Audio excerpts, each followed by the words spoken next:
자, 오늘 할 거는요, 두 가지를 얘기할 겁니다. 이 앞 시간에는, 이 첫 번째 시간에는 70년 포로 생활에 대해서 얘기할 거예요. 이게 마지막 시대하고도 연결돼 있어요. 이게 병행법이라고 그랬죠. 두 번째, 잠시 쉬고는 뭘 할 거냐면 71의 예언을 할 거예요. 70년 포로 생활과 71의 예언은 서로 다릅니다. 이거 같은 거 아니에요. 70 들어갔다고 해서 똑같이 보시면 안 돼요. 달라요. 그런데 마지막 시대에 대한 얘기예요. 그래서 이번 시간엔 70년 포로 생활 얘기를 좀 할 겁니다. 다니엘 9장은 다니엘이 70년 포로 생활에 대한 얘기를 깨닫고, 다니엘이 처음에는 못 깨달았어요.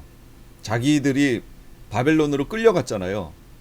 끌려가면서도 기약 없는 포로 생활이 시작된 거죠. 몰랐으니까. 기약 없는 포로 생활이 시작됐으니 그 얼마나 정말 안타까워요.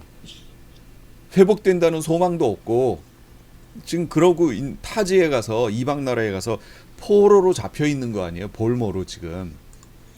71의 계시를 또한 이 내용을 깨닫게 됩니다. 기록된 성경을 통해서. 자, 그럼 무슨 얘기인가 보세요. 시기 언제 깨닫느냐. 다니엘 9장 1절, 메대 족속 아하수에로의 아들 다리오가 갈대아 나라 왕으로 세움을 받던 첫 해. 자, 이게 무슨 얘기냐면 메대 사람 다리오가, 여기 말하는 이 다리오는요, 메대 사람이에요. 메디아 사람입니다. 갈대아 나라란 얘기는 바벨론을 얘기하는 거예요. 지금 이 다리오라는 존재는 메디아라고 하는 나라의 왕이에요. 이제 이 관계를 제가 설명을 할 거예요. 조금 있다가. 갈대아 나라의 왕이에요. 그런데 이 갈대아 나라의 왕이, 바벨론의 마지막 왕이 누구였죠? 여러분, 성전, 예루살렘 성전에서 가져왔던 이 술병이라든지 이런 거에다가 술 따라서 이렇게 마셨던 벨사살 왕. 그렇죠. 벨사살 왕이죠.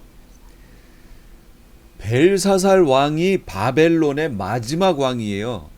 지금 페르시아에서 고레스라고 하는 왕이, 고레스가 페르시아, 지금 현재로 말하면 이란이에요. 지금 쳐들어오고 있어요. 지금 전쟁이 나가지고 풍전등화와 같은 상황이에요. 바벨론 입장에서는. 그런 상황인데 정작 바벨론 왕은 지금 뭐 하고 있어요? 자기네 귀족들 1000명을 데려다 놓고 뭘 해요? 술 파티를 벌이고 있어요. 이게 정상적인 왕인가요? 이게 뭔가 지금 부족하지요. 실제로 그래서요, 이 페르시아의 고레스 왕이 쳐들어올 때 그 바벨론의 국민들은 고레스 왕, 페르시아 적국이잖아요. 지금 적국의 고레스 왕을 환영을 합니다. 환영을 해. 차라리 저 벨사살이라든지 이런 사람들이 우리의 왕이 되지 말고 이 고레스가 우리의 왕이 됐으면 좋겠다라고 환영을 할 정도였어요. 그래서 수산성에서 지금 전투를 하고 있는데, 수산성엔 누가 있었냐면 다니엘이 있었습니다. 근데 술파티를 하는데 술파티에서 뭐가 그려졌어요? 벽에다가 손가락이 나와서 메네 메네 데겔 우바르신이라고 딱 써졌잖아요. 이게 써지는 것을 보고 벨사살 왕이 진짜 개다리 춤을 췄어요. 다리가 달달달달달 떨면서 두려워했단 말이에요. 그런데 이걸 해석해 줄 사람이 없는 거예요. 그러니까 왕비가 예전에 있었던 일, 다니엘을 기억하고, 다니엘이라고 하는 그 존재가 있는데, 그런 사람이 있는데 선대왕 때 이런 일들을 했다. 그러니까 그 다니엘을 부르자 해서 수산성에 있던 다니엘을 불러요. 그래서 자기네 그 술파티 했던 데로 데려갑니다. 그래서 결국은 그 말을 해석해 주죠. 다니엘이. 그날 그 나라가, 바벨론이 끝납니다. 어떻게 수산성에서부터 거기까지 하루아침에 쳐들어올 수 있었죠? 막는 사람이 없어요. 막는 사람이. 바벨론 군대가 방어를 하지 않아요. 방어를 해야 되는 그 성문을 다 열어버려요. 그러니까 그대로 그냥 하루 만에 진격해 들어와서 그 철옹성 같은 바벨론 그 성을 점령해 버립니다. 거기를. 방어를 하지 않았대요. 그냥 열어줬대요. 그래서 그냥 들어가 버렸대요. 그 정도의. 또 어떤 사람들은 바벨론 다른 데에서 강줄기를 타고 그 밑으로 해서 이렇게 들어갔다 이런 얘기도 있고 여러 가지가 있는데, 그런 내용이 쓰여 있는 주석, 이게 근거가 있는 내용인데 제가 그거를 찾아서 이따가 쉬는 시간에 찾아 놓을게요. 그렇게 해서 바벨론을 점령해 들어갔고, 그 바벨론, 점령한 바벨론 나라에 지금 고레스가 들어갔잖아요. 페르시아에 고레스가 들어가서 점령했지요. 그런데 여러분 희한하지요? 그 점령한 고레스가 그 갈대아 나라 바벨론을 점령했는데 거기에 왕을 다리오로 세워요. 메대 왕 다리오로. 요 관계도 이따가 설명하겠습니다. 메대 사람 다리오가 바벨론의 왕이 됐어요. 그 원년이라고 그래요. BC 539년이에요. 그래서 이때 다니엘 나이가 80세예요. 80세. 노년이지요. 그리고 이 다리오가 있을 때 이 다니엘이 어떻게 된 거냐면 사자굴에 들어간 사건. 예, 그게 바로 이 시대예요. 요 날이 아니고 그 다음 해쯤 되겠죠. 다리오가 왕으로 있고 다니엘이 총리로 있을 때. 여러분 이것도 잘 생각해 보세요. 지금 다니엘은 바벨론의 총리였잖아요. 바벨론의 총리였었잖아요. 그런데 지금 고레스 왕이 쳐들어와서 바벨론을 점령하고 그 바벨론의 왕을 자기의 외삼촌인 메대 왕 다리오한테 왕으로 삼은 거예요. 그러니 다리오의 입장이라든지 다니엘의 입장에서 보면 적국이잖아요. 점령한 나라잖아요. 적국의 왕이 그 점령당한 나라, 식민지가 된 나라의 총리를 자기 나라의 총리로 다시 세우는 거예요. 여러분 이런 경우가 있을까요? 간신배가 아니고서는 이렇게 세워질 수가 없어요. 이런 거예요. 일본이 조선을 쳐들어왔는데 조선을 점령하고 나서 조선 사람을 그 나라의 총리로 세운 거예요. 여러분 이게 가능한가요? 단순히 그 나라만 다스리는 총리가 아니라 다리오가 다스리는 모든 나라의 총리를 세웠다고요. 그러니까 일본이 쳐들어와서 조선에 있는 어떤 사람을 조선뿐 아니라 자기 일본까지 총괄하는 총리를 세울 수 있나요? 여러분 이게 가능해요? 웬만해선 이거 가능하지 않습니다. 진짜로 웬만해선. 이런 역사를 저는 본 적이 없어요. 그런데 지금 다니엘은 그렇게 세워진 거예요. 그리고 사자굴에 들어갔어요. 그러니 얼마나 많은 그 메디아 총리들이 이 시기를 했겠어요. 그래서 그 시기로 인하여 결국은 다니엘이 사자굴에 들어갔고, 그 사자굴에 들어갔을 때 다리오 왕이 밤새 잠 못 자고 기도하고 있다가 새벽이 되어 다니엘을 부르니까 다니엘이 살아있는 것을 알게 됐죠. 이게 모함이구나를 깨닫고 나서 이렇게 만들었던 총리들을 다 사자굴에 집어넣었지요. 그때의 다니엘의 나이는 80세가 넘었습니다. 근데 우리 성경 공부할 때 어떻게 가르쳐요? 소년 다니엘로 가르치잖아요. 네. 예, 소년 다니엘이 거기 있는 모습으로 가르치지요. 아니요, 80세가 넘은 할아버지가 거기 들어간 거예요. 이런 내용들을 알면은 지금도 여러분 기독교 서점에 가보세요. 다니엘이 아주 소년 다니엘이 사자굴에 들어가 있는 모습으로 설명되어 있어요. 그림이나 이런 게 다. 많이 웃겨요. 그럼 다니엘이 누구냐? 다니엘이 아하수에로의 아들이라고 성경에 나오는데 역사 속에서는 이 아하수에로를 뭐라고 하냐면 아스티아게스라고 부릅니다. 아니고 다니엘. 아하수에로의 아들로서 또한 고레스의 외삼촌이자 장인이에요. 이렇게 돼 있어요. 그러면 이 관계를, 그리고 메대의 마지막 왕이에요. 이 관계를 우리가 잘 봐야 돼요. 무슨 얘기냐면 아하수에로 왕은 이 다리오 왕의 아버지인데 이 나라가 무슨 나라냐면 메대입니다. 메대의 왕이에요. 그런데 이 메대라는 나라가 있고 그 남쪽에 변방에 조그맣게 바사, 페르시아가 있었던 거예요. 그러니까 메대가 처음에는 부강한 나라였어요. 부강한 나라인데 이 아하수에로가 하루는 꿈을 꿉니다. 꿈을 이렇게 꾸는데 자기의 딸, 그러니까 공주죠. 공주가 소변을 놓는 꿈을 꿔요. 참 꿈도 희한한 꿈을 꾸지요. 소변을 누는 꿈을 꾸는데 그 소변이 그치지 않고 거기서 나온 그 소변이 전 세계를 뒤엎는 꿈을 꿔요. 희한한 꿈이죠. 그런데 이거를 이 아하수에로가 깨닫습니다. 아하, 내 딸인 공주에게서 나온 그 후손이 이 세상을 점령하겠구나. 이걸 깨닫게 돼요. 왕권을 이어받겠구나. 그래서 어떻게 하냐면, 아니 왕권은 누굴 통해 흘러가야 돼요? 아들. 아들이잖아요, 아들. 예. 아들, 여기 아들이 있는데, 외삼촌 여기 다리오가 있는데 그 동생이 여동생에게서 그렇게 간다고 하니까 아버지인 아하수에로의 입장에서는 이게 썩 좋지가 않은 거예요. 그래서 이 딸을 황급히 저 변방에 있는 남쪽에 있는 페르시아, 바사죠. 페르시아의 그 왕에게 시집을 보냅니다. 시집을 보냈어요. 그 변방에 힘이 작아요. 거기는. 그러니까 메대가 워낙에 컸기 때문에 힘이 강력했기 때문에 무시했던 거지요. 그런데 그 사이에서 그 사람이 누구냐면 캄비세스예요. 캄비세스라고 하는 사람한테 시집을 보냈고 그 공주가 거기에서 아들을 낳습니다. 그게 누구냐? 그게 고레스예요. 고레스를 낳았어요.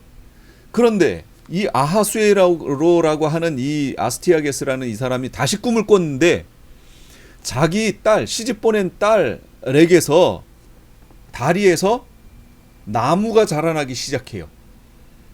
그러더니 이 나무가 엄청나게 큰 나무가 됩니다. 그러더니 세상에 있는 모든 이 동물들 이런 것들이 그 밑에 깃들게 되고 그늘에 있고 그 다음에 여기서 각종 열매가 맺히는데 거기 있는 모든 동물들이 그걸 통해서 이렇게 양식을 얻고 하는 이런 꿈을 꿔요. 이게 저번에 꿨던 꿈하고 똑같은 거 아니에요. 결국은 그의 소생으로부터 모든 사람들이 쉰다는 거 아니에요. 다스림을 받는다. 그래서 황급히 그의 신복을 페르시아로 보냅니다. 페르시아로 보내서 어떻게 하느냐? 자기 외손자인 고레스를 죽이게 합니다. 죽이게 해요. 그러나 결국은 못 죽였어요. 결국은 못 죽이고 돌아갈 때 그 고레스와 같은 해에 태어난 비슷한 아이를 걔가 죽었거든요. 그래서 그 아이가 고레스라고 거짓말을 해서 왕에게 보고합니다. 그랬더니 아하수에로는 좋았지요.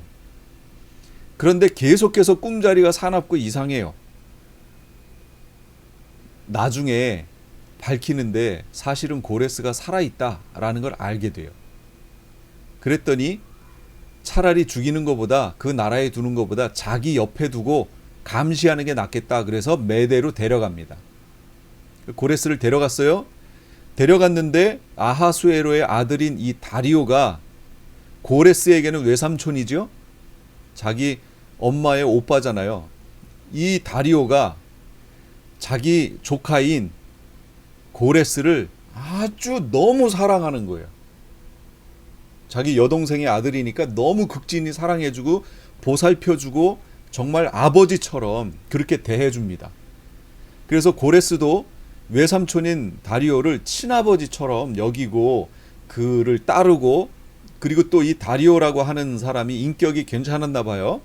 그래서 그 사람의 어떤 성품을 닮아가기 위해서 애를 씁니다. 그러다가 어느 정도 성인이 되어 이 고레스가 자기의 페르시아로 돌아가요.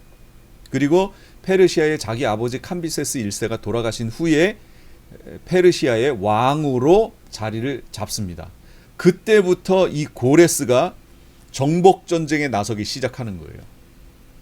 힘이 갑자기 커집니다. 이 나라가. 그 외할아버지 아하수에로가 꿨던 꿈처럼 힘이 어마어마하게 페르시아가 강력해져요. 그러면서 점점 나라를 지금 정복해 나갑니다. 근데 제일 먼저 맞닥뜨리는 나라가 어디냐면 메디아예요. 자기 지금 메대 어디예요? 이 다리오가 외삼촌인 다리오가 다스리고 있는 나라. 그런데 여기를 가서 전쟁으로 다 이렇게 점령할 수 없잖아요. 다리오하고는 자기 외삼촌이니까 또 직접적으로 어떻게 할 수도 없고, 그래서 방향을 어디로 트냐면 그 옆에 있는 서쪽 방향의 바벨론으로 틀어요. 그래서 바벨론하고 정복전쟁을 하기 시작하는 거예요. 그 정복전쟁을 하러 갈 때 바벨론에서 나왔던 왕이 누구냐면 나보니두스라고 하는 왕입니다. 이 나보니두스라고 하는 왕이 고레스하고의 전쟁에 와가지고 완전히 대패를 해버립니다. 바벨론이. 대패를 하고 돌아가서는 나보니두스가 왕권은 유지하되, 왕이라는 자리는 유지하되, 이 나라를 자기 아들인 벨사살에게 줍니다. 그래서 실제적인 높이는 왕은 나보니두스예요. 그런데 실제 통치권은 벨사살에게 준 거예요. 섭정이라고 그러죠. 벨사살을 앞에 세우고 자기는 이름만 왕인 상태가 돼요. 그러면서 뭘 하냐면 시골로 내려가서 거기에서 편히 쉬었어요. 이 고레스하고 전쟁에서 얼마나 충격을 받았는지, 그냥 다른 거 다 필요 없다. 그리고 자기 아들을 벨사살을 세워놓고 자기는 왕에서 내려오지도 않고 명분만 왕으로 갖고 있으면서 이 타지에 가서 자기는 쉬고 있습니다. 그래서 벨사살이 뭐라고 했냐면, 이 다니엘이 꾼 꿈을 해석해 줄 때 내가 너를 셋째 치리자로 삼겠다라고 성경에 나와요. 왜 셋째 치리자일까요? 자기 아버지 나보니두스가 있고 자기가 벨사살이고 그 다음이 다니엘을 세우겠다, 그 얘기예요. 이렇게. 그래서 셋째 치리자예요. 이게 이제 성경에는 없는데 이게 역사 속에 있는 얘기입니다. 실제로 그런 상황에서 벨사살이 정신 못 차리고 거기서 귀족 1000명을 데리고 술잔치를 벌인 거예요. 고레스가 거기를 그냥 뚫고 하루 만에 들어옵니다. 점령해 버렸어요. 점령한 다음에 고레스가 어떻게 했냐면 자기는 계속해서 정복전쟁을 하러 나가야 돼요. 다스릴 수가 없어요. 그리고 실제 고레스는 왕이 된 지도 얼마 안 됐어요. 정치적 어떤 수완이라든지 이런 건 부족해요. 그래서 자기의 외삼촌인, 메디아의 왕인 외삼촌인 다리오를 거기에 왕으로 세운 거예요. 제가 그래서 여기에 뭐라고 해놨냐면, 잘 보세요. 여기 메데 바사 과도 제국이라고 써놨잖아요. 과도 제국. 왜 과도 제국이지요? 페르시아 아니에요?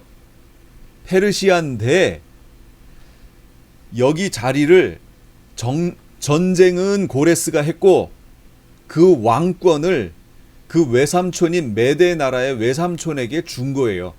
그래서 과도 제국, 아직 메데와 바사가 있는 이 상황에서 고레스를 왕으로 세운 거예요. 이게 과도 제국이에요. 그런데 고레스가 보세요. 539년, 538년이지요. 이건 뭐예요? 2년밖에 못해요. 그리고 지병으로 다리오가 죽습니다. 다리오가 죽으니까 다리오의 메데 왕이니까 왕을 세워야 되는데, 사실은 지금 고레스가 여기 모든 점령한 상태지요. 그리고 고레스 자체도 이 왕족이잖아요. 왕가였잖아요. 비록 공주의 아들이었지만. 그래서 메데의 왕을 세울 필요 뭐가 있느냐, 메데의 왕을 고레스로 하자 해가지고 과도 제국이 없어지고 메데가 사라지고 페르시아로 거기가 통합되어 버린 거예요. 병합되어 버린 거예요. 그러니까 이 서쪽으로는 메데와 페르시아가 하나로 됐지요. 그 옆에 동쪽으로는 바벨론을 점령했지요. 페르시아 제국이 어마어마하게 큰 제국이었어요. 바벨론 제국보다도 더 큰 제국이었어요. 어마어마했어요. 그래서 페르시아의 고레스가 그래서 된 거예요. 지금까지는 역사 얘기니까 뭐 어렵지 않게 이해하셨죠? 예, 여기까지 했어요. 메데의 마지막 왕이에요. 고레스는, 다리오는. 그리고 바사의 다리오 왕이 따로 있습니다. 그러니까 바사는 페르시아예요. 페르시아의 다리오 왕은 또 따로 있어요. 요거는 따로 이따 얘기할게요. 그러면 70년 포로 생활을 어떻게 다니엘이 깨닫게 되느냐? 다니엘이 예레미야의 서신을 읽던 중에 이스라엘의 바벨론 포로에 관한 기록을 읽다가 깨닫게 돼요. 지금 바벨론 포로로 간다라는 것을 예언했던 선지자는 누구냐면 예레미야였죠. 그러니까 그 예레미야가 예언할 때 다니엘은 어린아이였어요. 어린아이였어요. 그러다가 실제로 포로가 돼서 갔지요. 그때 다니엘은 10대였어요. 티네이저 10대였어요. 10대로 끌려갔고 그때 예레미야는 나이가 어느 정도 있었고 바로 이런 내용들을 하나님께 받은 말씀을 예언을 그 예언서 그 다니엘 예레미야서에 기록을 해 놓은 거죠. 그 기록한 서신을 다니엘이 나중에 보게 된 거예요. 이걸 통해서 아하, 우리 이스라엘의 포로 기간이 70년이구나라는 걸 깨닫게 되는 거예요. 그 내용이 예루살렘 유대인 포로 생활이 70년 만에 마치리라라는 하나님께서 예레미야에게 하신 예언을 읽다가 깨닫게 됩니다. 그 내용이 어디냐면 예레미야 25장 14절에 있어요. 11절에서 14절. 이 모든 땅이 폐허가 되어 놀랄 일이 될 것이며 이 민족은 70년 동안 바벨론의 왕을 섬기리라.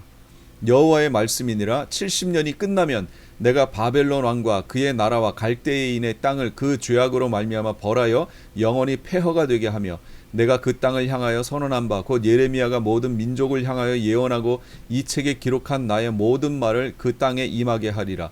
그리하여 여러 민족 큰 왕들이 그들로 자기들을 섬기게 할 것이나 나는 그들의 행위와 그들의 손이 행한 대로 갚으리라. 70년 만에 끝난다. 70년 동안 바벨론 왕을 섬긴다. 이 내용 여기 있잖아요.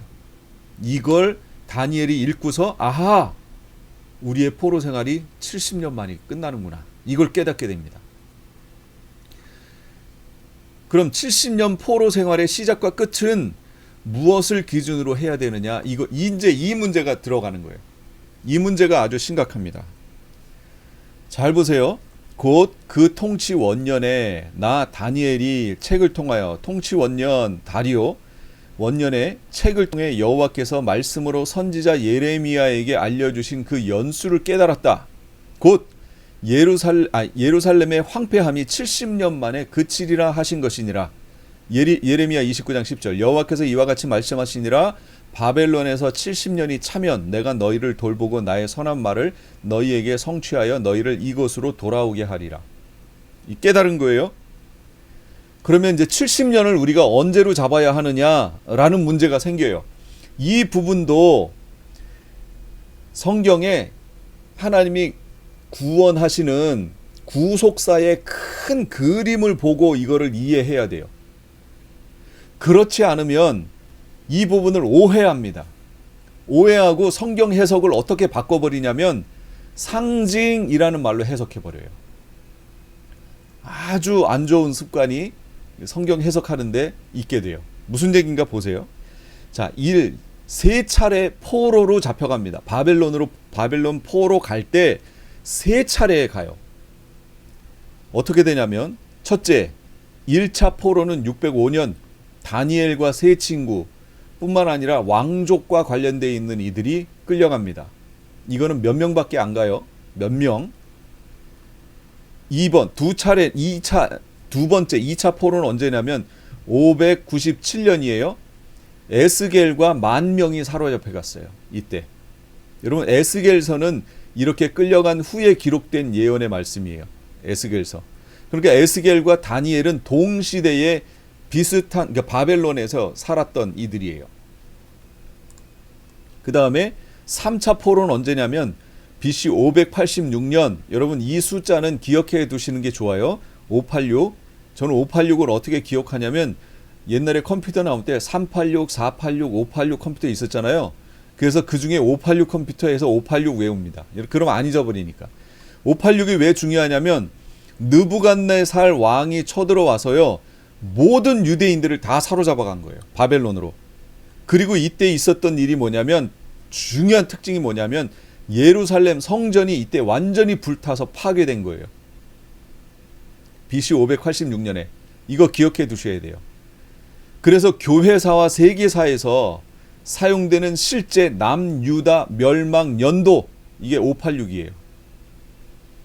북이스라엘, 남유다 하잖아요. 북이스라엘은 아수르에 망했고 남유다는 바벨론에 망했는데 그 망한 시점이 언젠가요? 하고 물어보면 BC 586년입니다. 라고 대답을 하셔야 돼요. 이게 공식적인 수치예요. 1차 포로는 다니엘과 세 친구 뿐만 아니라 왕족의 몇 명이 끌려간 거예요. 몇 명. 그 다음에 2차 포로는 언제냐? 597년 에스겔과 10,000명이 끌려간 거예요. 한 10,000명 정도가 끌려간 거예요. 10,000명 정도가 아니죠. 10,000명 많죠. 많은 숫자죠. 그런데 586년 때는 느부갓네살이 와서 포도 농사할 사람들, 농사꾼 몇 명만 제외해 놓고, 그 땅에 포도 농사는 해야 되니까 몇 명만 제외해 놓고 나머지 모든 유대인을 다 끌고 갔어요.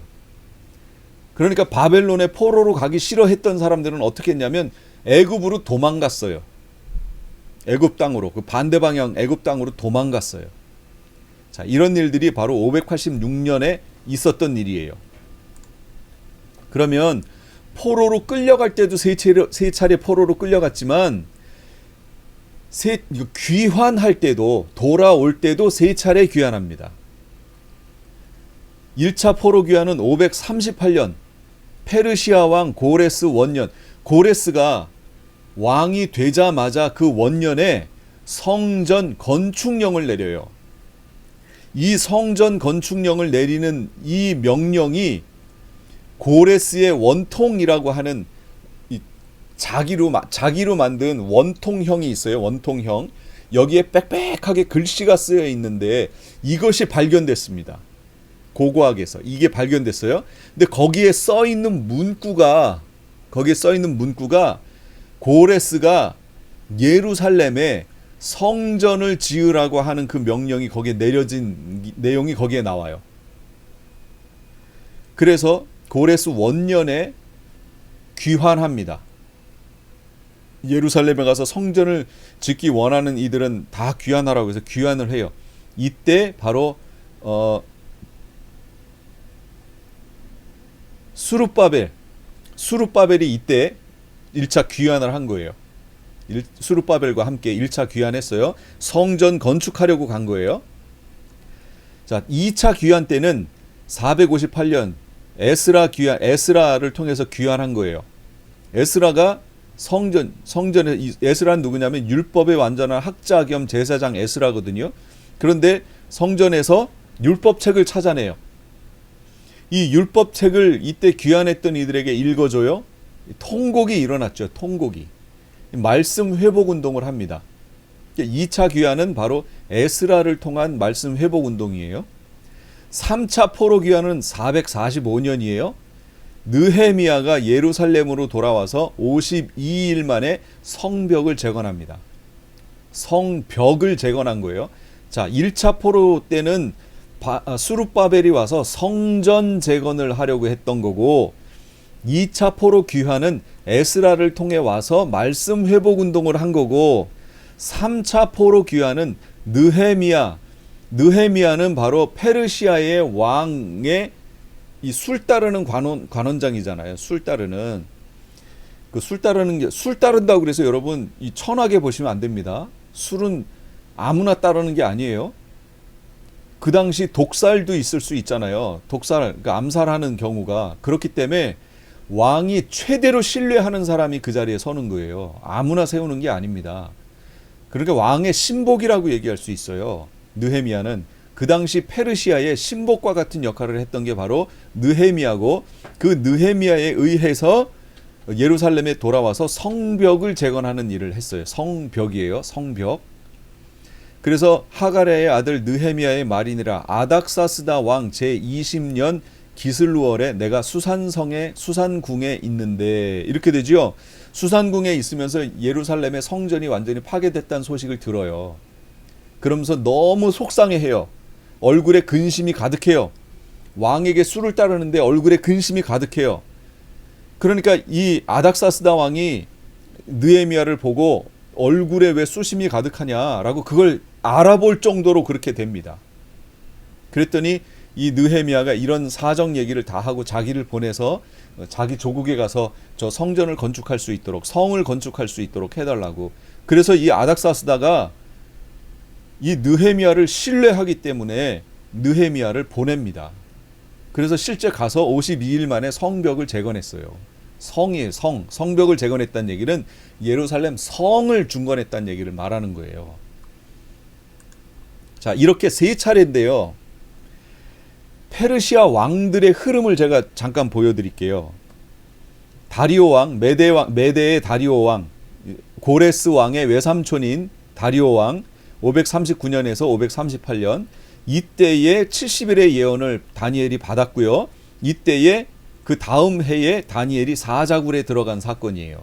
그러니까 다리오 왕 원년에 70일의 예언을 받았고, 그 다음 해에 다리오가 죽기 전에, 얼마 전에 사자굴에 들어간 사건이 있었던 거예요.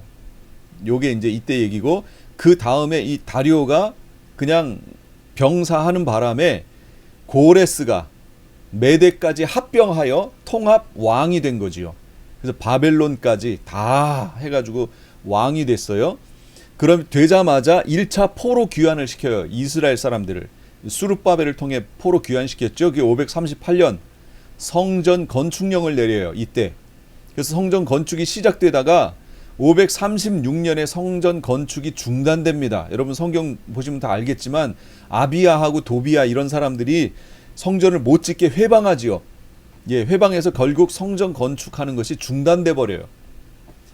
그리고 그 다음 왕이 누구냐면 캄비세스 2세예요.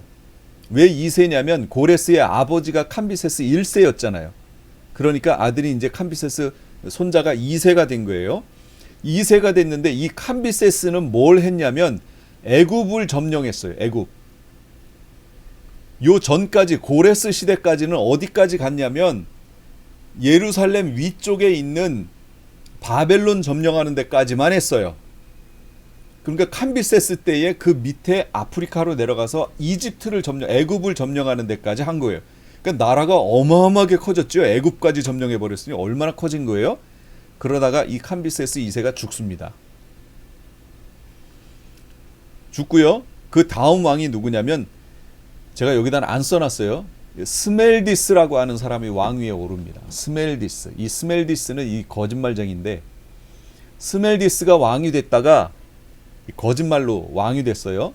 그랬다가 이 거짓말이 들통나서 왕 위에 얼마 있지 못하고 쫓겨납니다. 그리고 나서 그 다음 왕이 누구냐면 바사의 다리오예요. 아까 제가 메대의 다리오가 있고 바사의 다리오가 있다고 그랬죠. 이 바사의 페르시아의 다리오 왕을 잘 기억하셔야 돼요. 이 페르시아의 다리오 왕은 누구냐면 여기 수룹바벨 있죠. 고레스가 보냈던 수룹바벨, 이 유대의 총리가 되어 간 거였거든요. 1차 포로 귀환 때. 근데 성전 건축령이 성전 건축을 못하게 됐잖아요. 그래서 이 수룹바벨이 다시 페르시아로 돌아가게 됩니다. 돌아갔는데 이 수룹바벨하고 이 다리오는 친구예요. 페르시아의 다리오 왕하고 수룹바벨이 왕 되기 전에 수룹바벨하고 친구였어요. 그런데 그 전에 있었던 스멜디스라고 하는 사람이 왕위에서 쫓겨났다고 그랬잖아요. 쫓겨났어요. 그러니까 급하게 페르시아의 왕을 다시 왕의 자리를 만들어야 되는데 후사가 없는 거예요. 그러니까 왕족에 속한 이들 중에 하나를 왕으로 세워야 돼요. 그 중에 후보 하나가 이 다리오였어요. 다리오인데 어떻게 왕이 됐느냐? 어떤 일정한 지점까지 말들을 타고 달려갔다가 그 말이 돌아와서 도착해서 제일 먼저 말이 이렇게 다리를 들면서 우는 거 있죠? 히히히 하고 우는 거. 이 소리를 내는 그 사람, 그 위에 타고 있는 사람이 왕이 된다라고 하는 정말 말도 안 되는 얘기를 이걸 걸어서 실제로 그렇게 했습니다. 그런데 이 다리오의 마국간 이거 말을 담당했던 종이 있는데 그 내용을 이렇게 엿듣게 돼요. 그래서 그 다음 날이 되기 전에 이 마부가 어떻게 하게 되냐면 다리오가 탈 말을 데리고 다른 암말에게로 갑니다. 그래서 암말에게 가서 둘을 그날 밤에 교미를 시켜요. 그리고 그 다음날 아침에 이제 출발을 시켰어요. 그리고 나서 그 교미했던 그 암말의 소변을 받아다가 도착 지점에다가 쫙 뿌려 놓습니다. 그랬더니 말들이 열심히 달려서 어느 지점을 돌아서 원래 출발했던 지점에 왔는데, 다리오가 탔던 왕이 도착해 보니 자기가 어제 밤에 교미를 했던 그 암말의 소변 냄새가 나는 거예요, 거기서. 그러니까 이 말이 오자마자 그냥 다리를 들면서 막 좋다고 막 이렇게 한 거죠. 그래가지고 실제로 이 다리오가 왕이 되어버렸어요. 실제로 다리오가 왕이 됐어요. 그래서 페르시아의 하나, 둘, 셋, 네 번째 왕이 된 거예요. 실제로 왕이 됐어요. 그런데 어느 날 잠이 안 와요. 그래서 잠이 안 오고 이렇게 있다가 자기를 지켜주는 무사와 같은 이들이, 친구가 4명이 있었는데 그 중에 하나가 수르바벨이에요. 근데 그 4명을 두고 이 다리오가 문제를 냅니다. 그래서 가장 내 마음에 흡족한 대답을 하는 사람의 소원을 들어주겠다라고 얘기를 했고, 그 소원에 대해서 수르바벨이 가장 마음에 드는 대답을 해서, 다리오가 자기 친구지만 이제는 왕과 신하의 관계잖아요. 그래서 자기 왕권을 걸고 수르바벨에게 너의 소원을 얘기하라. 그럼 내가 들어주겠다라고 얘기하니까 수르바벨이 뭐 하다가 왔지요? 성전 건축하다 왔잖아요. 그래서 성전을, 내 조국 예루살렘에다가 성전을 건축해달라, 이 얘기를 합니다. 그 얘기를 듣고 다리오가 허락해요. 그래서 BC 520년에 성전 재건이 시작됩니다. 그리고 4년 후에 성전 재건이 완성돼요. 자, 기억해 두세요. BC 516년 성전 재건이 완성됩니다. 그리고 이 다리오 왕이 어디로 가냐면 마라톤 전투를 하러 갑니다. 헬라로. 마라톤 전. 여러분, 현재 지금 올림픽에 있는 그 마라톤 있잖아요. 병사가 실제로 뛰어갔다 온 거리, 소식을 전하기 위해서 그 거리가 42.195라고 얘기들을 하잖아요. 그래서 마라톤 실제 거리가 42.195 해서 지금 하고 있는 그 마라톤 코스의 거리, 그 마라톤, 그게 바로 이 마라톤 전투에서 유래한 거예요. 이 전쟁에 가서 다리오가 패배합니다. 패배하고 그 다음 왕인 아하수에로, 이 아하수에로는 메대의 다리오의 아버지 이름도 아하수에로예요. 그러니까 이름 헷갈리시면 안 돼요. 다른 왕입니다. 아하수에로가 왕이 돼서, 이 아하수에로는 여러분 잘 아시는 에스더 왕비 얘기가 바로 이 아하수에로 왕 얘기예요. 에스더 왕비 얘기. 그리고 이 아하수에로는 그 아버지 다리오가 마라톤 전투, 헬라에 가서 마라톤 전투에서 패배하고 돌아왔잖아요. 그러니까 이 아하수에로가 이를 갈면서 준비합니다. 헬라를 점령하기 위해서. 그래서 실제로 또 헬라를 점령하러 가요. 그래서 그 점령하러 갔던 전투가 바로 여러분 영화로 나온 300용사라고 하는 그 내용이에요. 이 내용이 실제로 이제 영화화돼서 나온 거지요. 그래서 그리고 그 전쟁에 가서 이기지요. 그리고 이 아하수에로 왕의 다음 왕이 누구냐면 아닥사스다 왕이에요. 아닥사스다 왕은 에스라를 통해 포로 2차 귀환을 시켰던 왕, 그리고 느헤미야를 통해 3차 포로 귀환을 시켰던 왕, 이게 아닥사스다 왕이에요. 여기서 우리가 기억해야 되는 왕들은 고레스 왕 당연히 기억해야 되고, 여기 페르시아의 다리오 왕 기억하셔야 돼요. 516년. 그 다음에 아닥사스다 왕 기억하셔야 돼요. 아닥사스다 왕 때 2차하고 3차 포로 귀환을 시켰다라는 거 기억하세요. 여기 제가 헬라의 300용사라고 하는 거, 요거 영화로 나왔다 그랬었죠. 그게 이거예요.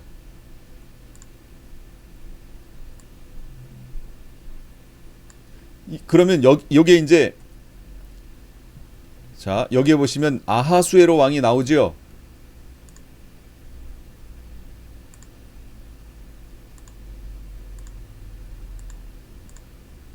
자, 이게 페르시아의 이게 이제 아닥사스다 왕이에요. 조금 전에 보셨던 요게 아닥사스다 왕이에요. 영화 속에. 근데 이 얼굴은 뭐예요? 흑인 아니에요? 흑인? 여러분, 아닥사스다 왕은 흑인 아니에요. 이란 사람이에요. 색깔이 좀 까무잡잡하기는 해도 이란 사람인데 흑인을 데려다가 지금 세운 거 아니에요. 그래서 역사적 고증이 안 됐습니다. 이 영화가 실제로. 그래서 사람들이 역사적 고증이 안 됐다. 너 역사적 고증했냐? 라고 감독한테 물었더니 감독이 역사적 고증이 왜 필요하냐? 나는 그냥 영화 만든 거다. 흥행을 위주로, 흥미를 위주로 해서 만든 거지 역사적 고증을 하기 위해서 만든 게 아니다. 이렇게 얘기를 해버린 거예요. 그러니까 그걸 알고 보셔야 된다는 거예요. 그래서 실제 이 전투에서 이 300용사 헬라의 스파르타의 300용사가 여기서 다 죽지요.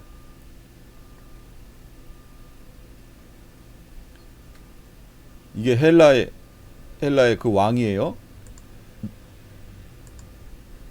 자, 이렇게 돼서 영화 기술도 좋아졌어요, 다. 결국은 이렇게 해서 스파르타에 있었던 이 모든 이들이 다 죽습니다. 이게 화살이에요. 어마어마한 화살이 이게 와, 여기서 어떻게 살겠어요? 죽지요. 이런 게 영화로 나왔었다라는 겁니다. 그러니까 이런 역사적인 내용을 알고 이 영화를 보면 아, 이게 그 내용이구나 하고 이해가 가면서 더 재밌어지지요. 그런 거예요. 그래서 모르실까봐 한번 보여드린 거예요. 성전 건축과 관련하여 자, 이제 제가 이제 설명드리고 싶은 건 이제 본론이에요. 본론. 지금까지는 역사적인 내용을 통해서 다니엘서를 설명하려고 했던 거고 이제 본론 얘기할 거예요. 에스라 1장 1절 3절 바사왕 고레스 원년에 바사왕 고레스예요. 고레스 원년에 여호와께서 예레미야의 입을 통하여 하신 말씀을 이루게 하시려고 바사왕 고레스의 마음을 감동시키심에 이스라엘의 하나님 여호와의 성전을 건축하라 라는 명령이 그래서 아까 바사왕 고레스 원년에 538년에 성전 건축하라는 명령 내려졌지요. 그때 스룹바벨 보냈다고 그랬지요. 그게 1차 귀환이었어요. 자, 기억해 두세요. 그 다음에 5장에 가면 바벨론 왕 느부갓네살의 손에 넘기셨다. 뭐를요? 우리 조상들이 하늘에 계신 하나님을 노엽게 하였으므로 하나님이 그들을 갈대아 사람 바벨론 왕 느부갓네살의 손에 넘기심에 이게 언제예요? BC 500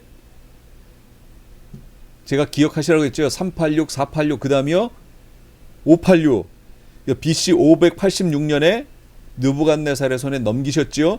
그가 이 성전을 헐며 백성을 사로잡아 바벨론으로 옮겼어요. 바벨론 왕 고레스 원년에 고레스 왕이 조서를 내려 하나님의 성전을 다시 건축하게 했어요. 스룹바벨을 보내서. 근데 성전 건축이 중간에 멈췄지요. 멈췄어요. 그 다음에 스가랴 다리오 왕 스가랴의 스가랴 다리오 왕 제2년 11째 달 여기서 말하는 다리오 왕은 바사의 다리오예요. 페르시아의 다리오. 과도 제국 고레스 왕의 외삼촌 다리오가 아니고 이쪽으로 와서 4대 왕, 네 번째 왕인 다리오 얘기하는 겁니다. 11째 달 곧 스밧 월 24일에 이또의 손자 베라기야의 아들 선지자 스가랴에게 여호와의 말씀이 임했어요. 그러니까 스가랴서도 포로기 때 쓰여진 내용이죠.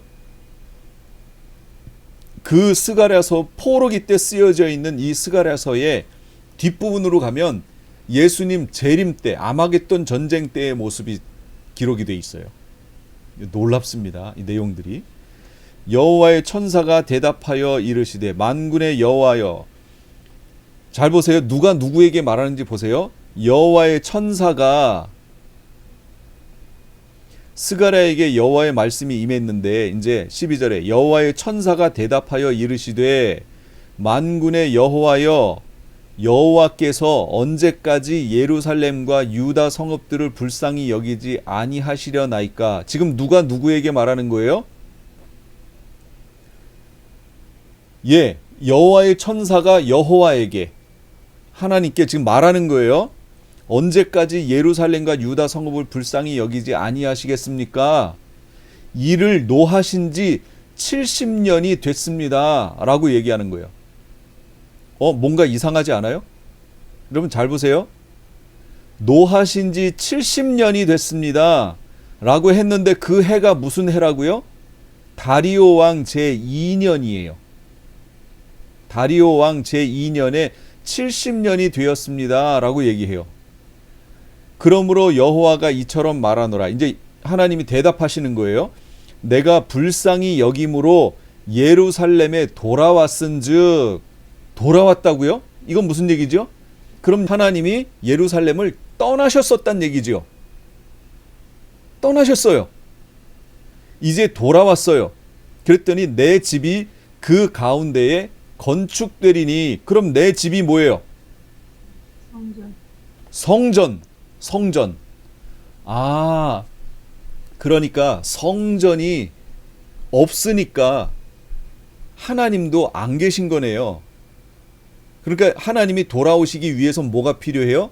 성전이 필요하네요. 지금 그 얘기 하시는 거죠.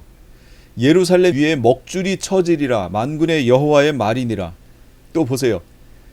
수룹바벨이 BC 536년에 돌아와서 성전 건축을 시작했어요. 그러나 방해자들에 의해서 성전 건축이 중단되지요. 바사왕 고레스 시대부터 바사왕 다리오가 즉위할 때까지 관리들에게 뇌물을 주어서 그 계획을 막았어요. 이에 예루살렘에서 하나님의 성전 공사가 바사왕 다리오 제2년까지 중단됐었죠. 중단됐어요. 그 다음에 520년에 다시 성전이 재건됩니다. 시작해요. 여러분 이건 BC니까 이거 거꾸로 가는 거예요. 이게 최근이에요. 숫자가 작아질수록 최근입니다. 구약이니까. 다시 성전 재건이 시작돼요. 그러더니 516년에 와서 성전 재건이 완성됐어요. 516년에 완성됐어요. 기억해 두세요. 에스라에 보면 다리오 왕 제6년 아달월 3일에 성전 일을 끝내니라. 아까 제가 말씀드렸죠. 수룹바벨하고 다리오가 친구였는데 이 다리오가 소원을 잠이 안 와서 문제를 냈고 그거를 맞춘 그 가장 가까운 대답을 한 이에게 소원을 들어주겠다고 했고 수룹바벨이 성전 재건을 해달라고 얘기했고 그래서 그로부터 성전 재건이 시작되어 4년 후에 성전 재건이 완성됐어요. 드디어 완성됐어요. 자, 이제부터 중요한 얘기로 들어갈 거예요. 70년 포로 생활의 시작과 끝은 무엇을 기준으로 해야 하는가 이거예요. 이게 이제 성경을 보는 관점이 여기 들어가는 거예요. 포로로 잡혀갈 때 3차, 3차례로 포로로 잡혀갔다고 얘기했어요. 1차 포로 때는 다니엘과 세 친구 그리고 왕족의 몇 명이 끌려갔고 2차 포로 때는 에스겔과 10,000명의 사람들이 포로로 잡혀갔고 3차 포로일 때는 586년 때는 예루살렘이 완전히 불탔고 성전도 다 무너졌고 포도 농사할 몇 명을 제외한 모든 유대인들을 다 잡아갔어요. 이게 3차 포로예요. 그럼 3차 귀환 1차 포로 귀환 때는 538년 고레스 왕 제1년에 고레스 원년에 수룹바벨을 통해서 귀환했어요. 예루살렘 성전 건축하려고. 그 다음에 2차 때는 BC 458년 아닥사스다 왕 때 에스라를 통해서 귀환했어요. 말씀 회복 운동이 있었어요. 자, 그 다음 445년 아닥사스다 왕 때 느헤미야를 통해서 세 번째 이제 귀환합니다. 이때는 성벽을 재건했어요. 성벽. 그러니까 예루살렘 성을 중건한 거예요. 여러분 예루살렘 성을 중건한 거는 몇 번째라고요? 세 번째. 3차 포로 귀환 때예요. 이 이름들이 중요하기 때문에 제가 반복하는 거예요. 1차 때는 성전을 건축하려고 갔고 2차 때에는 말씀 회복 운동이었고 3차 때에는 예루살렘 성을 중건하러 간 거예요. 자, 어쨌든 지금 이 시간에는 뭘 볼 거냐면 70년 포로 생활을 볼 거예요. 70년 포로 기간이란 언제부터 언제까지냐 그 얘기예요. 지금 포로 기간이라고 얘기했으니까 언제부터 언제냐 그 얘기죠. 그것도 특별히 70년 포로 기간이라고 얘기했잖아요. 그러면 보세요. 1차 포로 귀환, 포로 때 BC 605년부터 1차 포로 귀환했던 538년이다 라고 얘기하는 학자들이 있어요. 근데 실제 몇 년이에요? 67년이에요. 자, 이제부터 성경을 보는 눈을 얘기하는 거예요. 눈을. 시작은 다니엘과 세 친구 포로 끌려갈 때부터 시작하여 끝은 1차 포로 귀환 때 고레스 원년 때 돌아온 거예요. 공통 분모가 있느냐? 없어요. 양쪽에 공통 분모가 아무것도 없어요. 그리고 기간도 70년이 아니에요. 67년이잖아요. 두 번째, 3차 포로 귀환 때 가서 586년에 가서 1차 귀환 후 성전 완성했을 때까지다. 그러면 계산하면 어떻게 돼요? 70년이에요. 시작은 유대인 포로, 완전히 포로로 잡혀가고 예루살렘 성전이 파괴됐을 때예요. 남유다 멸망한 시점을 얘기하는 거예요. 586년. 끝부분, 이 돌아오는 부분은 뭐예요? 유대인 일부가 귀환했고 예루살렘 성전이 완성된 때예요. 그럼 공통 분모가 뭐지요? 성전. 자, 그 다음 성전 제사. 실제로 또 70년이에요. 자, 여러분 같으면은 1번, 2번 중에 어떤 것을 70년 포로 생활로 하시겠어요? 2번. 2번. 2번. 여러분이 정하신 대로 성경 해석하세요. 근데요, 1번이 대다수예요. 희한하죠? 왜 1번이 대다수일까요? 제가 대다수라고 얘기하는 것은 학계에서도 1번이 대다수예요. 희한하죠? 공통 분모도 없어요. 단순히 하나 있어요. 하나. 1차 포로 됐으니까 1차 귀환할 때까지. 시작했으니까 시작할 때 이거를 70년 이렇게 잡는 거예요. 그리고 연수도 70년도 아니고 67년이에요. 그러니까 이렇게 해석하는 사람들이 누구냐? 그게 무천년 관점 취한 사람들. 제가 성경을 보는 눈이 여기서부터 나온다 그랬죠? 무천년 관점을 취하는 분들에게 있어서 숫자의 일치는 중요한 게 아니에요. 왜냐하면 그분들은 상징해버리기 때문에 그래요. 성경 해석을 상징이라고 얘기하기 때문에 실제적 숫자는 중요치 않다 이렇게 해석되는 거예요. 그래서 67년도 이거 중요한 게 아니에요. 이거 그냥 가까우면 돼요. 가까우면 다 상징적 해석이니까. 그리고 성경 해석을 합니다.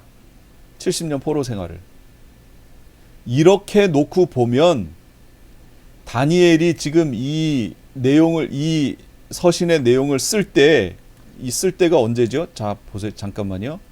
넘어가 볼게요. 다니엘이 지금 요 9장의 내용을 쓸 때가 539년이에요. 다리오 때 쓴 거잖아요. 539년. 고레스 1년에 이 고레스가 왕위에 오르자마자 포로 귀환했잖아요. 1차 포로 귀환했잖아요.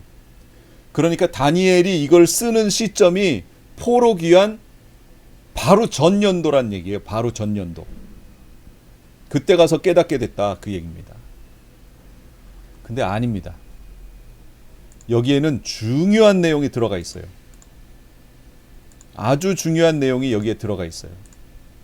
그게 뭐냐? 2번이라고 저는 얘기하는 거예요. 2번. 왜냐? 예레미야 1장 3절 요시야 아들 유다왕 여호야김 시대부터 요시야의 아들 유다왕 시드기야의 11년 말까지 곧 5월에 예루살렘이 사로잡혀 가기까지 이만이라. 예루살렘이 사로잡혀 간 게 시드기야 왕 11년 말까지예요. 그러니까 시드기야 왕 11년은 BC 586년을 얘기하는 거예요. 제3차 포로로 끌려간 걸 얘기한 거예요. 성경에서 뭐라고 그랬어요? 11년 말까지 곧 5월에 예루살렘이 사로잡혀 가기까지 그러잖아요. 포로가 뭐예요? 예루살렘이 사로잡혀 간 그게 70년 되는 게 포로 기간이잖아요. 근데 성경에서 공식적으로 예루살렘이 사로잡혀 갔다라는 표현을 시드기야 왕 11년으로 치고 있다는 얘기예요. 586년으로 지금 얘기하고 있다는 거예요. 이게 첫 번째.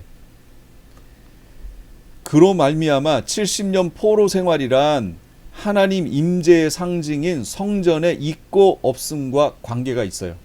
자, 이거 나오기 전에 다른 걸 먼저 또 하나 볼게요. 보세요. 다리오 왕 제2년에 노하신 지 70년이 됐습니다. 그랬더니 여호와가 이처럼 말하노라. 내가 불쌍히 여김으로 예루살렘에 돌아왔은즉 내 집이 그 가운데 건축되리라. 노하신 지 70년이 다리오 왕 때가 돼서야 도래하잖아요. 고레스 왕 때가 아니라니까요. 여기 성경에 70년이라고 다리오 왕 때가 70년 때라고 정확히 얘기해주고 있잖아요. 그거 왜 고레스 왕 때로 70년을 잡냐고요. 성경에 다리오 왕 때가 70년이라고 얘기해주고 있는데 다리오 왕 때 뭐 있었다고요?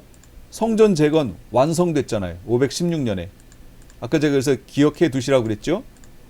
516년에 완성됐지요. 그러니까 그때 여호와가 돌아오신다고 얘기하잖아요. 그러니까 이 모든 걸 종합해 봤을 때 70년 포로 생활은 3차 포로 BC 586년에서 516년에 있었던 다리오 왕 제6년 성전이 완성됐을 때까지 정확히 70년 공통 분모 성전이라고 하는 것으로 나온다는 거예요. 이렇게 성경을 해석하면 성경에서 아주 중요한 부분이 해석이 됩니다. 뭐냐? 70년 포로 생활이란 하나님의 임재의 상징인 성전의 있고 없음과 관계가 있는 거예요. 6머리 애굽, 아수르, 바벨론, 메데바사, 헬라, 로마에 해당하는 제국들에는 성전이 있었어요. 성전은요 애굽 시대부터 있었습니다. 그치요? 출애굽해서 어떻게 했어요? 광야에다가 성전 만들었잖아요. 장막 성전. 그러니까 성전은 애굽 시대, 애굽이 있었던 시대부터 있었어요. 그래서 애굽, 아수르, 바벨론, 메데파사, 헬라, 로마 시대까지 로마 AD 70년에 성전이 파괴될 때까지 이 기간 동안에 성전이 있었어요. 그렇다면 마지막 머리인 짐승 나라가 세워질 때, 요 로마 다음이 짐승 나라인데 그 짐승 나라가 세워질 때도 성전이 있을 것을 예상할 수 있지요. 그래야 하나님의 시간표가 흘러간다는 걸 알 수 있다는 거예요. 이 그림이에요. 애굽에서부터 쭉 와서 로마 AD 70년 로마 시대까지 성전이 있었어요. 있었는데 지금 우리가 보는 시점은 어디냐면 여기 부분이에요. 바벨론에서부터 메데바사 다리오 왕 시대까지 요 기간이 70년이에요. 요 기간에 바로 성전이 파괴돼서 없었어요. 그리고 이 기간을 포로기라고 얘기하는 거예요. 포로기. 그러더니 성전이 여기서 건축됩니다. 그리고 우리가 8장에서 봤던 2300주야는 바로 이 성전이 파괴된 게 아니라 이 성전에 작은 뿔이 등장하여 2300주야 동안 성전을 더럽히는 사건. 이게 8장에 봤던 내용이에요. 지난주에. 그러다가 예수님이 오셨고 AD 70년이 되어 성전이 파괴되어 이방인의 때가 될 때까지 예루살렘이 밟힐 것이라고 성경이 예언하고 있지요. 여기에 성전이 없어요. 지금 우리가 살고 있는 이 시대에 예루살렘 성전이 없어요. 장차라고 하는 이 시대에 제가 옮기겠습니다. 제가 가리고 있었다는 걸 몰랐어요. 장차라고 하는 이 시대에 지금 여기에 성전이 없어요. 그렇다면 우리가 예상해 볼 수 있는 게 뭐지요? 성전이 있어야 하나님이 말씀하시는 6머리, 원래 7머리죠. 7머리 시대지요. 이 지구 인류 역사는 7머리 시대로 끝납니다. 그런데 그 6머리까지의 시대에 뭐가 있냐면 성전이 있었어요. 그런데 성전이 멈추면 그러면 하나님의 시간표도 여기서 잠깐 멈춰요. 진행이 안 돼요. 그러다가 성전이 생겨야 다시 진행이 됩니다. 지금 장차라고 하는 시간에 성전이 없어요. 그러면 마지막 짐승 국가라고 하는 시대가 오려면 첫째 뭐가 존재해야 돼요? 제일 먼저는 이스라엘이 존재해야 돼요. 그렇죠? 이스라엘이 존재해야 거기에 성전이 세워질 거 아니에요. 그러니까 성전 세워지기 전에 이스라엘이 존재해야 돼요. 이스라엘은 하나님 백성이란 뜻이잖아요. 그리고 그 이스라엘이 세워진 후에 예루살렘에 성전이 세워져야 돼요. 그래야 마지막 짐승의 국가 시대가 들어가는 거예요. 그러면 이스라엘이 인류 역사 속에 없었잖아요. 그러다가 갑자기 어느 날 역사 속에 등장합니다. 이건 인류 역사 속에 한 번도 벌어진 적이 없는 현상이에요. 아니, 나라가 힘이 있어서 그렇게 되면 모르겠는데 1948년에 이스라엘이 유엔으로부터 독립 그 확정을 받을 때 이스라엘이 힘이 없었어요. 이 세상을 지배할 정도의 그렇게 힘이 있던 나라가 아니에요. 그런데 어느 날 갑자기 생겨났어요. 이스라엘이 생겼다는 얘기는 다른 얘기로 무슨 얘기지요? 성전이 생긴다는 얘기예요. 그런데 우리는 지금 아직 이스라엘이 생긴 것까지는 봐요. 지금 보고 있으니까. 근데 성전이 생긴 걸 못 봤어요. 지금까지. 그러므로 마지막 시대, 7년 환란, 한일의 시대에 반드시 존재해야 되는 게 뭐냐면 성전인 거예요. 그래서 지금 제3성전, 제3성전 하는 겁니다. 이 성전이 세워지는 순간 하나님의 계획하신 시간표가 다시 시계가 흘러가기 시작해요. 마지막 한일회가. 그러면서 짐승 국가가 만들어지는 거예요. 그게 여기 그림이에요. 끝에 부분. 제3성전이 세워지는 순간 짐승 국가가 반대급부적으로 하나님 나라에 대한 반대급부적으로 짐승 나라가 다시 시작되는 거예요. 반드시 이스라엘이 존재해야 마귀의 그 나라는 가시적으로 존재합니다. 이스라엘이라고 하는 하나님 나라가 있고 성전이 진행되면서 쭉 성전이 왔기 때문에 가시적으로 그 반대급부적인 마귀가 다스리는 애굽, 아수르, 바벨론, 메데바사, 헬라, 로마라고 하는 이 나라 마귀의 짐승의 모양을 봤더니 어떻게 생겼어요? 7머리 10뿔이잖아요. 7머리의 시대가 흘러가게 돼 있는 거예요. 그러므로 지금 제3성전이 세워지기를 이스라엘은 기대하고 있고 또 그렇게 추진하고 있고, 이방인인 우리 입장에서는요, 제3성전이 무슨 사인이냐? 환란이 들어가는 사인인 거예요. 7년 환란. 그러므로 여러분, 중동에 있는 저기에서 제3성전 세워진다는 얘기가 나눈 순간 여러분 환란으로 들어가는구나 라는 걸 깨달아 아시라, 그 얘기예요. 이게 성경 전체적인 흐름을 통해서 병행법적으로 우리에게 보여주시는 내용이에요.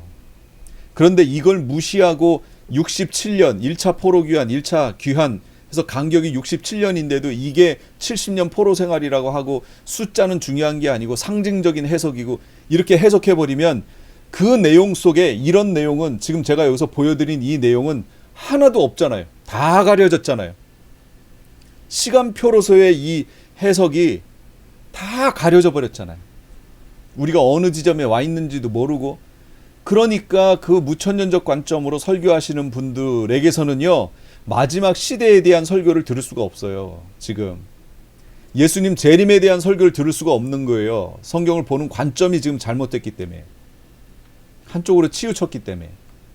예수님 재림하시고 마지막 시대에 대한 시간표 볼 수 있는 이런 관점들은요, 제가 지금 여기 말씀드린 원근법과 병행법, 그리고 하나님의 어법을 알아야, 계시 문헌에 대한 하나님의 어법을 알아야 이해할 수 있는 부분들이라고요. 이 부분들을 다 놓쳤습니다. 지금 그가 장차 많은 사람으로 더불어 한일의 동안의 언약을 굳게 맺고 그가 그 이래의 절반의 제사와 예물을 금지할 것이며, 그래서 이제 70일의 예언을 이해할 수 있게 되는 거예요. 보세요. 이래의 절반의 제사와 예물을 금지한다. 그럼 제사와 예물은 어디서 하지요? 성전에서 하지요. 그러면 마지막 한일회가 흘러갈 때 성전이 있다는 얘기네요. 그 성전이 있어야 그가 장차 많은 사람들과 할 때 이 그가 적그리스도가 등장하여 한일회 동안의 언약을 맺고 등장하여 적그리스도의 나라가 형성되는 거예요. 지금은 적그리스도의 나라가 가시적으로 없어요. 계시록에 보면 아직 나라를 얻지 못하였으나 그러잖아요. 아직 나라 못 얻었다니까요. 성전이 세워져야 얻어요. 반대급부적으로 하나님의 나라와 성전이 세워져야 그 반대급부적으로 마귀의 나라가 세워지는 거예요. 시작 한일회 동안에 언약 맺고 성전 제사가 시행됨. 중간 제사와 예물을 금지함. 미운 물건이 날개를 의지하여 서게 됨. 이 뭐냐면 성전에 우상이 세워진다는 얘기예요. 우상이 세워지려면 성전이 있어야죠. 성전이 세워지는 거예요. 멸망에 가증한 것이 거룩한 곳에 선 것을 보거든. 마태복음 24장 예수님 말씀. 멸망에 가증한 것이 거룩한 곳에 섰다. 어디예요? 거룩한 곳은 성전. 그러니까 성전이 세워진다. 다니엘의 반응. 다니엘이 어떻게 해요? 금식하며 기도하기 시작해요. 이걸 깨닫고 났더니. BC 586년 성전 파괴, 539년 다리오 원년 47년. 이때는 회복까지 23년이 남은 시점이에요. 계시된 포로 생활 70년 중에 47년째 되는 해에 다니엘이 이걸 깨닫게 된 거예요. 기도 내용은 이거예요. 4절부터 19절인데 9장 4절부터 19절 여러분 반드시 읽어보세요. 이게 중보하며 기도하는 방법이에요. 내가 내 나라를 위하여, 내가 내 교회를 위하여, 내가 내 가족을 위하여 중보하는 기도 방법이에요. 이게 다니엘 9장 4절에서 19절. 근데 그 중에 하나만 볼게요. 4절만 볼게요. 다니엘이 기도를 어떻게 시작하나 보세요. 내 하나님 여호와께 기도하며 자복하여 이르기를 크시고 두려워할 주 하나님, 주를 사랑하고 주의 계명을 지키는 자를 위하여 언약을 지키시고 그에게 인자를 베푸시는 이시여 하고 시작해요. 다니엘이 갖고 있는 하나님에 대한 생각은 뭐라고요?